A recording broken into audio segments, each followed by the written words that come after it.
Hi, magandang araw sa lahat yan. At mapapasabi ako, poriatritis. Kasi, binsa naman, sitaw na naman guys. Kaya sabi nila, nakakapukaw daw to ng arthritis at rheuma. Kaya, magluluto tayo ngayon, plain adobo na sitaw. Yan. So, ito ngayon ang aking lulutuin. Ulam namin pananghalian. So, yan ang ating gagamitin panggisa, bawang sibuyas. Tapos, maglalagay po ako ng Magic Sarap. Yan, product from Philippines. Yan, ito lang, Magic Sarap. Pampasarap natin dahil plain adobong sitaw lang ito ang ating lulutuin. So, of course, meron tayong vinegar, merong soy sauce, yan. So, yan ang lulutuin natin for today's video. Yan, ulam namin ni Helen. So, yan, dark soy sauce po yung aking soy sauce. Yan, so yan ang aking lulutuin for today. Ulam namin. Kasi nga sabi nila, pagka ulam laging gulay ay healthy po daw po. Ayan. Pero dahil sa minsan ito rin yon, healthy siya, pero ito rin ang magpupukaw sa atin sa ating mga arthritis at rheuma, lalo na sa mga taong may edad-edad na. Ayan, 30 up ay makakaramdam na tayo. Iba nga, nasa 20 pa lang ay makakaramdam na rin ng sakit ng tuhod nila, ng paa nila, dahil sa sobrang dami ng trabaho siguro, pagod siguro. Yan, minsan napapasma, nababasa, kaya yan. Kaya, tapos lalo na sa mga kinakain natin, ini-intake natin na foods. Syempre, healthy rin siya, pero minsan ito may mga pagkain rin na nakakapukaw ng ating arthritis at rheuma. Gaya nitong mga beans, healthy siya, pero sabi daw nila, pag mga beans, minsan nanonood ako ng mga vlog ng mga doktor, pero hindi rin daw ito. Pero napapansin ko, of course, lampas na tayo 30, kaya nakakaramdam na tayo ng mga sakit-sakit sa ating mga tuhod, mga kaso-kasuan, yan, mga joints, siguro arthritis na to, rheuma na o ano dyan, dahil sa mga ini-intake rin natin na pagkain. Healthy din po itong sitaw, pero nakakapukaw nga siya minsan ng arthritis at rheuma. Yan. So, dahil nagkakaedad na tayo, siguro normal na din yan, pero once na kumain tayo ng mga ganito, lalo marami at lalo lagi, ay nagtitrigger siya na sumakit. Yan, so for today's video, adobong sitaw. Yan, so nagisa na tayo, inunan na natin ang sitaw. At yan, dandahan ko na siya nilagay sa ating kawali na nauna natin gisa yung ating sibuyas, bawang. Yan, so yan ang ating ulam for today. Ulam namin ni Helen, pananghalian. Kasi sa supermarket dito sa lugar kung saan area ng amo ko ay napakadami karton-karton ng mga sitaw yung andun sa supermarket. Kaya ano lang siya, mura lang siya. Kaya bumili kami. Bumili ako nung inutusan ako mamalingki ng amo ko. Ayan. So, ayan, dandahan namin niluluto ang gulay. Dandahan namin niluluto sa dito. So, ayan. Yan, binuhos ko na siya sa kawali. Nabuhos na siya.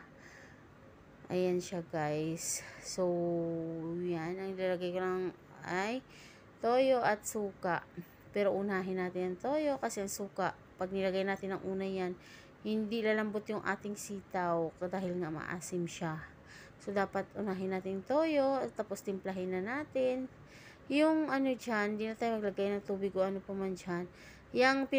Naghugas tayo ng sitaw, syempre may tira-tirang tubig dyan sa sitaw, kaya yan lang magluluto sa kanya dyan. Of course, dahil sa init at pag matakpan mamaya ay magpuproduce ng gulay ng unting water. So, yan lang ilalagay natin dyan sa ating gulay, ay yan lang. Hindi na tayo maglalagay ng soy sauce na lang, suka, and then yung panimpla natin na Magic Sarap. Yan, kung kailangan ng asin, lalagyan rin natin na siya ng asin, pero kung hindi na din tayo maglalagay. Of course, mostly naman din ako naglalagay ng salt dahil nga yung meron tayong toyo, and then sometimes naglalagay tayo ng Magic Sarap. Minsan, kung walang Magic Sarap, of course, naglalagay tayo Ajinomoto unti. Yan. Yan ang panimpla lang natin sa ating nilutong adobong sitaw. Of course, maglalagay tayo soy sauce, and then yung ating ating suka.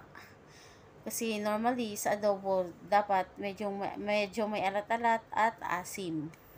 Kaya siya tinawag na adobo. Ayun.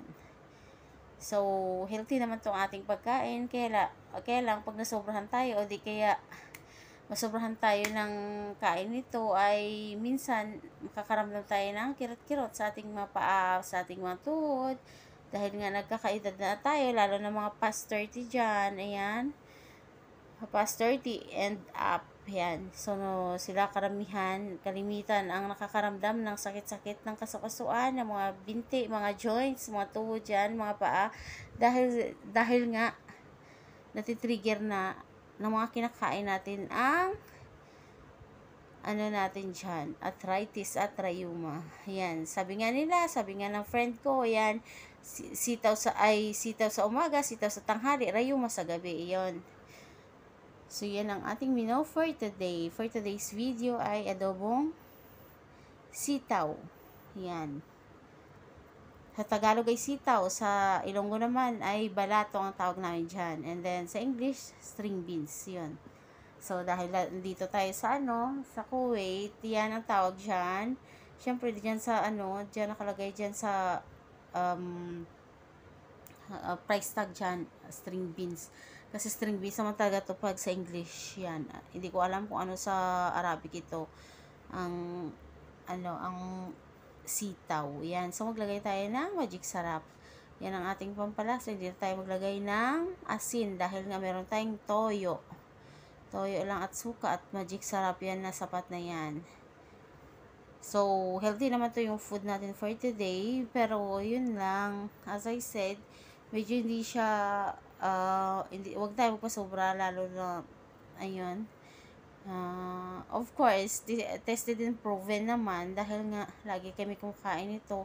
Tested and proven naman siya na nagtitrigger talaga siya ng arthritis at rheuma. Healthy siya, pero, somehow may mga hindi siya magandang effect, lalo na sa mga medyo pagurang na dyan na mga people, yan, medyo pagurang na, kaya nakakaramdam na ng sakit-sakit ng tuhod at paa. Yan, so yan guys, yan ang ating sitaw. Hindi tayo naglagay ng kung tubig or whatever dyan. Ayan, soy sauce lang and suka ay sapat na. May magic sarap ang palasa. Yan.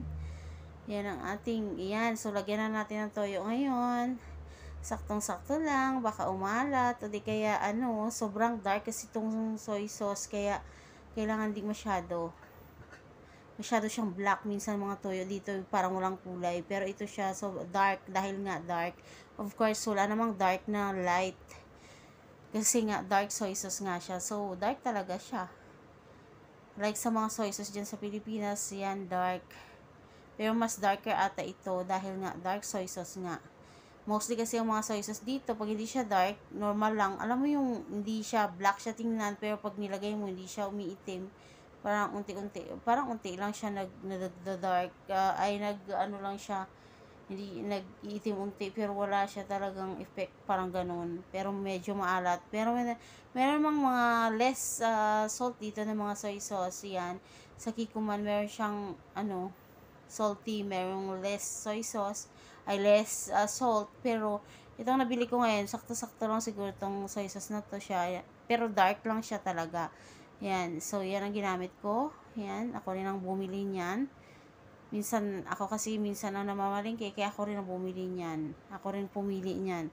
Kasi noon, may mga Filipino products like Silver Swan, Dato Puti na mga soy sauce doon sa supermarket, sa malalaking supermarket nila dito. Pero ngayon, wala na ako masyadong nakita. Yan, siguro, dahil nga sa mga ayan. Kaya, wala na akong nakikita. Meron naman dito, marami namang Filipino supermarket dito sa Kuwait. So, of course, mabibili mo doon. Pero yung, kagaya ng malalaking supermarket nila dito, like ang Co-op na supermarket nila dito, mga malalaking supermarket na pang-supply dito lahat, ay wala na. So, bihira din naman ako mag-day off dahil mga gastos nga. At wala tayong pera kasi wala tayong ipapadala kung maglagi tayo mag-day off. Kaya hindi ako nagdi-day off, so hindi na kami nakabili ng sa Filipino supermarket. Hindi na kami kabibili ng kung ano-ano dyan, mga Filipino products. Kaya yan, mga foods, of course. Pag nag-day off kami, inauna man namin talaga bili ay ang pagkain. Of course, namimiss natin ang mga pagkain sa Pilipinas, pero of course dito sa kanila, sa supermarket nila dito, may mga gulay naman, kagaya sa Pilipinas. Yan, madami. Tsaka pag ako namalingki, makalibre pa. Ayan, kasi kumukuha rin ako ng mga gulay. Para may pagkain din kami. Tsaka, of course, Filipino, mga gulay Filipino, kagaya ng alugbate. Yan, sitaw, saluyot, mga ganyan. Minsan bumili ang mga ampalaya, yan, may mga upo dito. Meron nga din mga laman ng gabi, yan, may mga tinda dyan. Meron ding kundol, yan, may mga ganyan. So, ngayon, maglalagay na naman ako ngayon ng suka. So, yan, pampaasim sa ating adobo. Kasi hindi siya matawag na adobo kung wala siyang unting asim. Yan, so, of course, kompleto rekado ng ating adobong sitaw. So, plain lang yan siya. Toyo lang, suka, at saka ginisa mix. Hindi na tayo naglagay ng, ano guys, ng salt. Dahil nga, of course, may soy sauce na, aalat na kung maglagay pa tayo ng salt. So, yan, ayan lang. Yung ginisa mix pampalasa yon. Okay na yan, masarap na yan. Simpleng luto lang. Yan.